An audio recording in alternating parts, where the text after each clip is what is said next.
The planet did not sleep, which was inconvenient for everyone except the planet. He stood at his assigned position, perfectly still because that was the rule.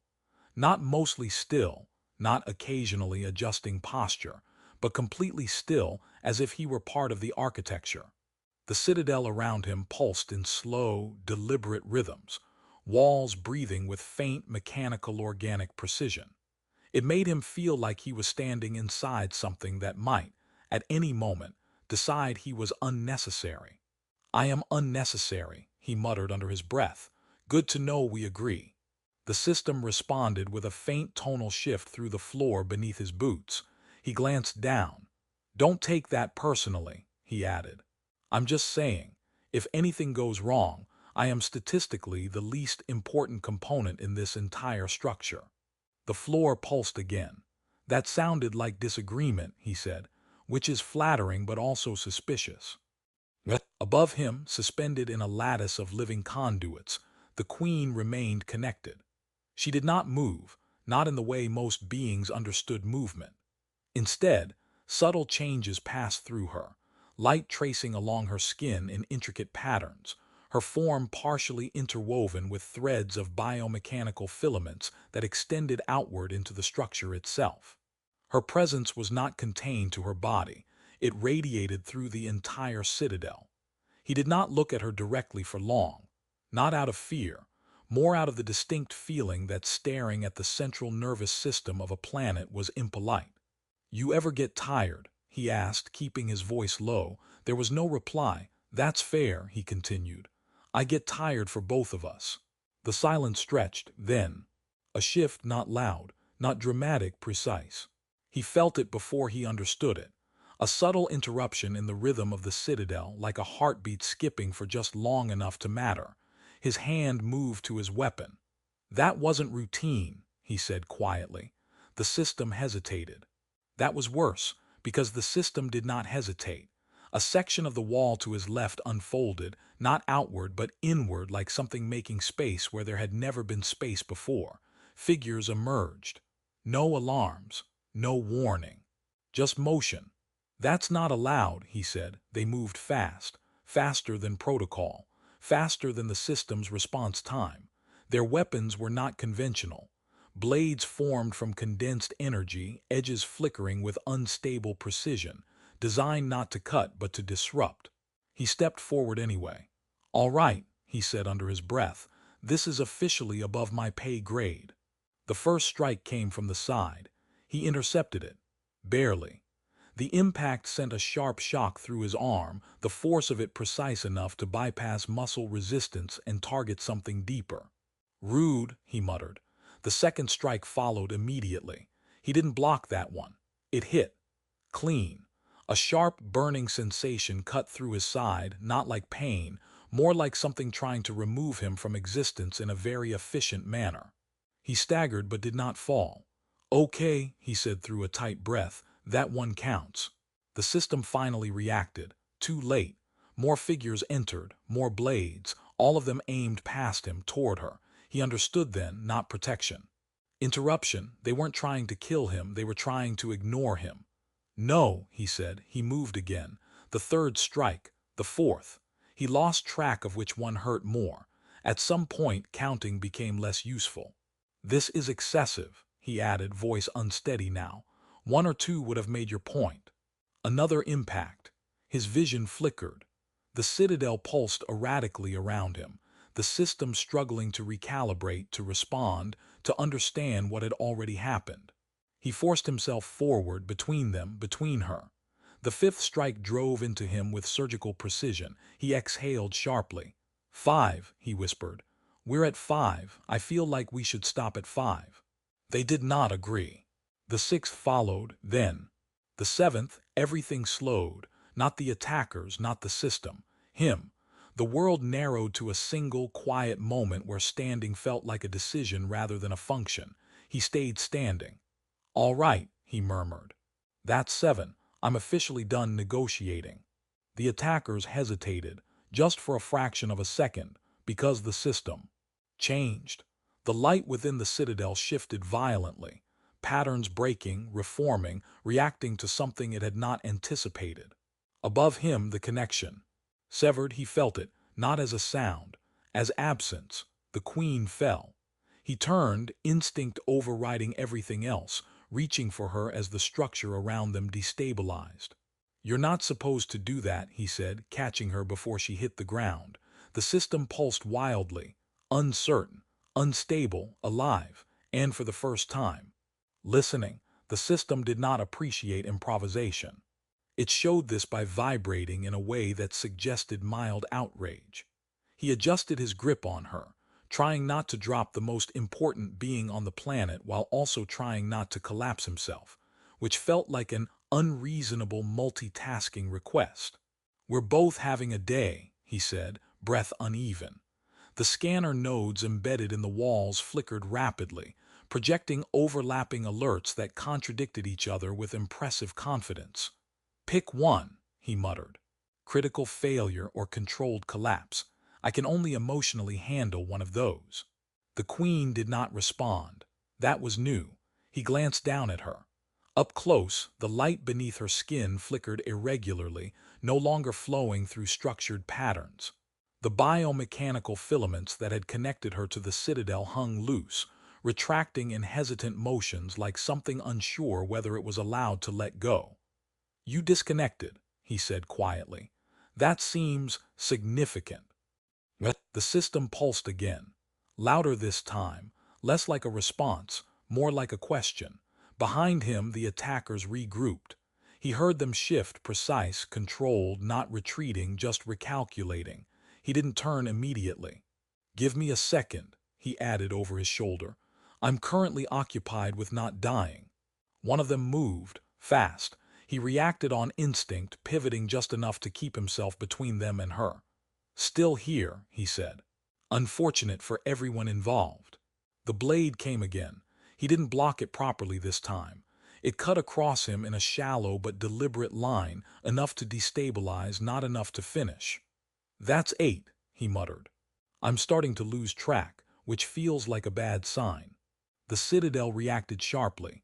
A surge passed through the floor, disrupting the attacker's footing for just a fraction of a second. He noticed. "Oh," he said, "you're helping." The system did not confirm, but it did it again. A section of the wall shifted, not enough to trap them, just enough to force one of the attackers to adjust position.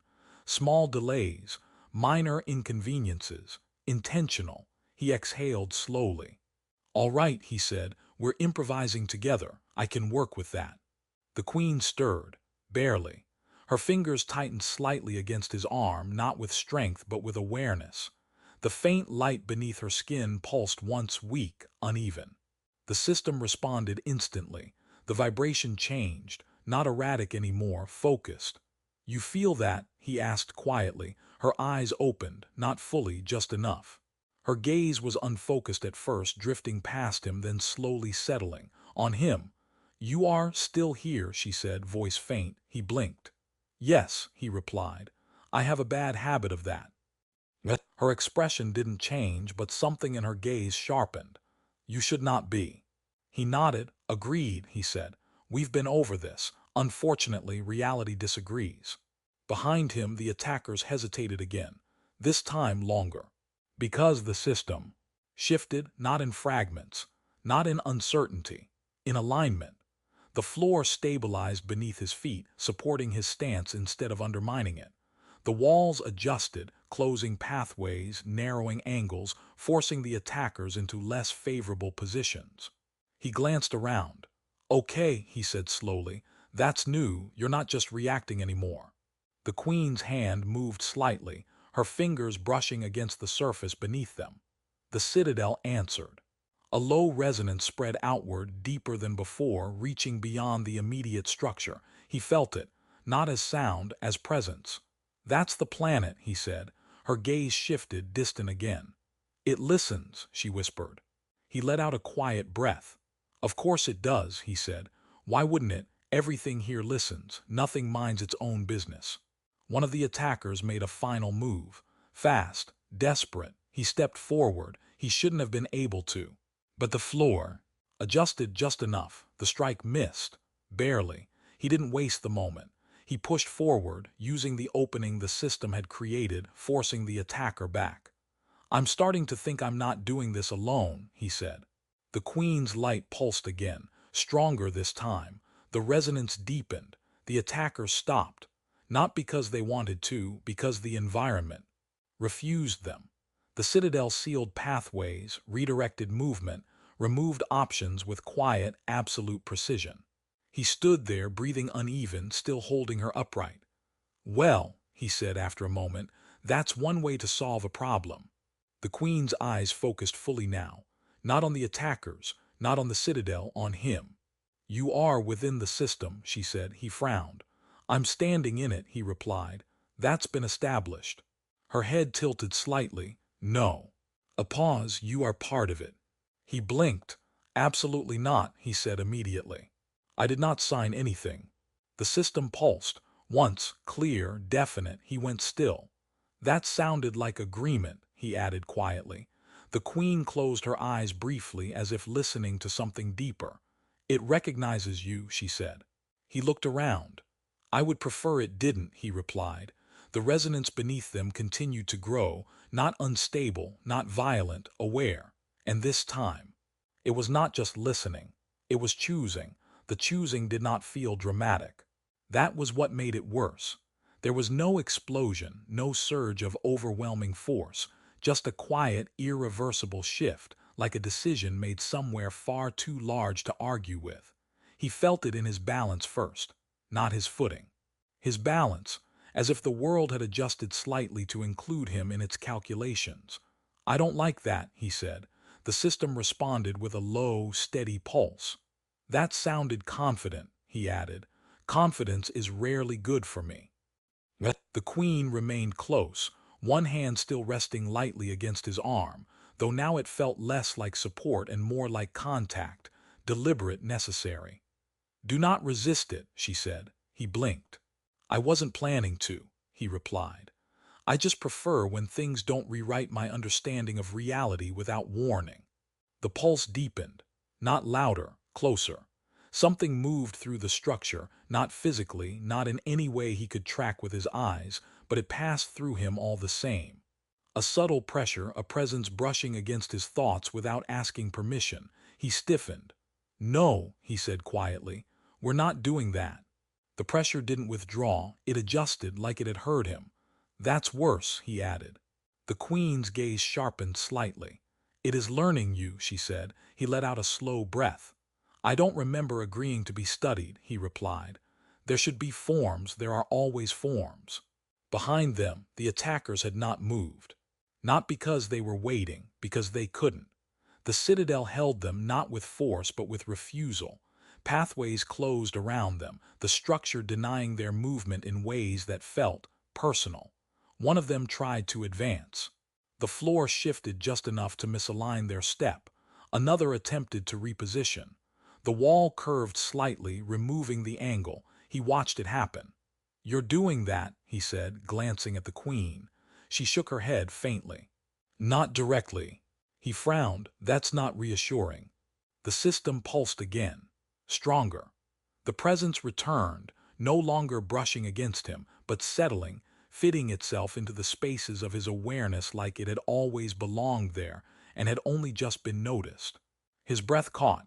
"Okay," he said slowly, "this is new." Images, not quite images, passed through his mind. Patterns, structures, connections that didn't translate into anything he could fully understand, yet somehow felt familiar in a way that made no sense. "I don't like this," he whispered. "It is not harming you," she said. "I know," he replied. "That's what's concerning. Harm I understand. This is polite."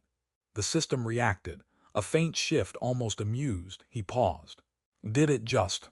He stopped himself. "No, I'm not finishing that sentence." The queen studied him more closely now. "You are stabilizing it," she said. He blinked. "I'm bleeding," he replied. "I'm not stabilizing anything." "Your presence," she continued, "balances the network." He looked around, at the citadel, at the attackers still held in place, at the way the structure no longer felt uncertain. "That seems like a design flaw," he said. The system pulsed again, firm, clear. He exhaled slowly. Right, he added, not a flaw, a feature, of course. The presence deepened, not overwhelming, integrating. He felt it now, not as something separate, but as something aware of him, responding to him. The Citadel's movements, the subtle adjustments of the environment, they no longer felt random. They felt coordinated with him. That's not acceptable, he said. The floor shifted slightly. Not against him, with him. He took a step forward. The structure adjusted to support it. He froze. I did not authorize that. The Queen's expression softened just slightly. It is not asking. He let out a quiet breath. Of course it isn't, he said.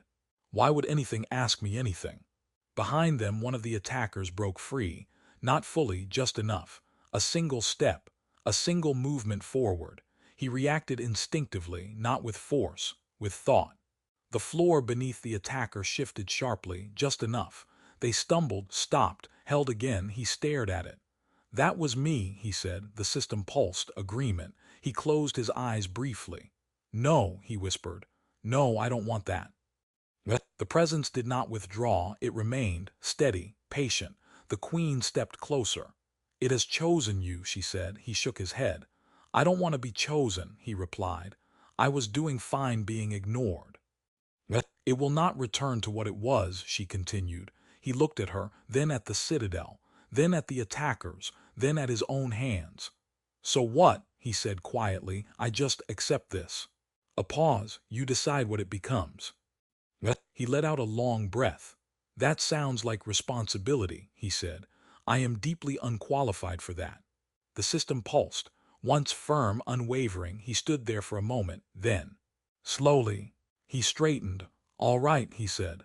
But if this goes wrong, I'm blaming all of you. The presence settled, not tighter, not stronger, aligned. And for the first time, it wasn't just choosing, it was waiting. The waiting was the worst part, not the enemies, not the wounds. Not even the fact that the planet was quietly paying attention to him like he had suddenly become interesting. The waiting meant something expected him to decide. I preferred it when things tried to kill me, he said. The system pulsed. Not in disagreement, almost patiently. He exhaled slowly, steadying himself. The pain was still there, sharp, persistent, very committed to reminding him of his poor life choices, but it no longer controlled his movement. That alone felt suspicious. You're helping with that too, aren't you? He muttered. A faint shift under his feet, agreement. Of course you are. The Queen stood beside him now, no longer supported by the Citadel, no longer anchored to the network in the way she had been. Yet she was not diminished. If anything, she felt clearer, like something had been removed that she had carried for too long. They will try again, she said. He nodded. Yes, he replied. They seem very committed. I respect the consistency. The attackers still held within the structure were not struggling anymore. They had stopped fighting the environment, which, in his experience, was either a sign of intelligence or a very bad sign. Above, the distant fleet shifted, repositioning. Preparing, he looked up briefly. We should probably address that, he said.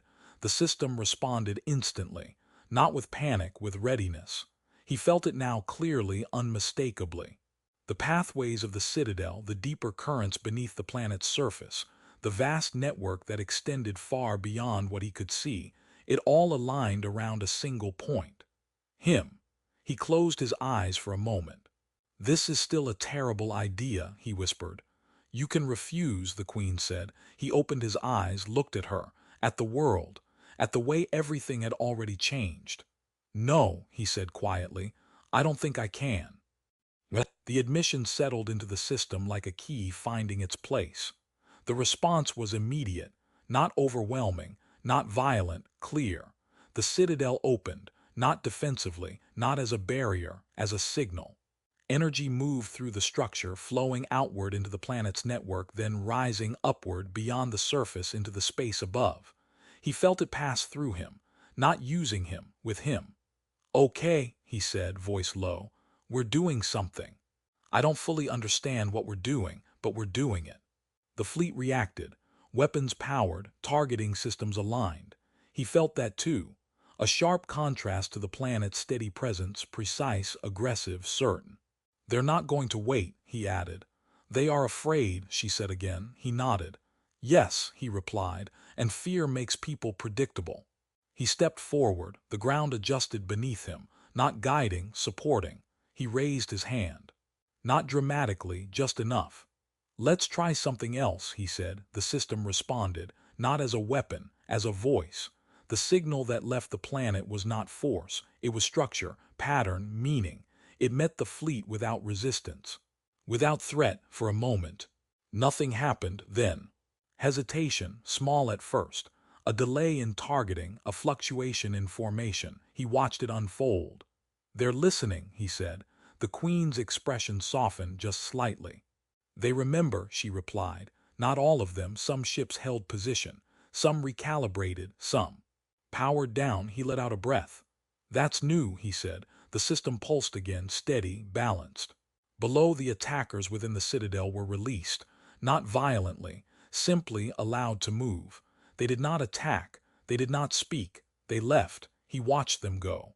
We're just letting them leave, he asked. There is nothing left for them to fight, she said. He considered that, then nodded. Fair. The energy within the planet settled, no longer surging, no longer searching. It had found its balance, not in control, not in dominance, but in something quieter, shared. He lowered his hand. The connection did not vanish, it remained, but lighter, manageable. So, he said after a moment, what happens now? She looked at him, not as a subject, not as a component, as an equal. Now we decide, she said. He exhaled slowly. I was afraid you'd say that. A pause then. But I think I'm starting to understand. He looked out across the citadel, the living planet, the quiet sky where ships no longer advanced. It's not about controlling it, he said. It's about not letting it become something worse. The system pulsed, agreement. He nodded once. All right, he added, I can work with that. The Queen watched him for a moment longer, then just slightly. She smiled, he blinked. That's new, he said. So are you, she replied. He glanced down at himself. I still feel the same, he said. You are not, she answered. He thought about that, about the choice, about staying, about not walking away. Yeah, he admitted, I guess I'm not. The system settled into a steady rhythm around them. Not silent, not empty,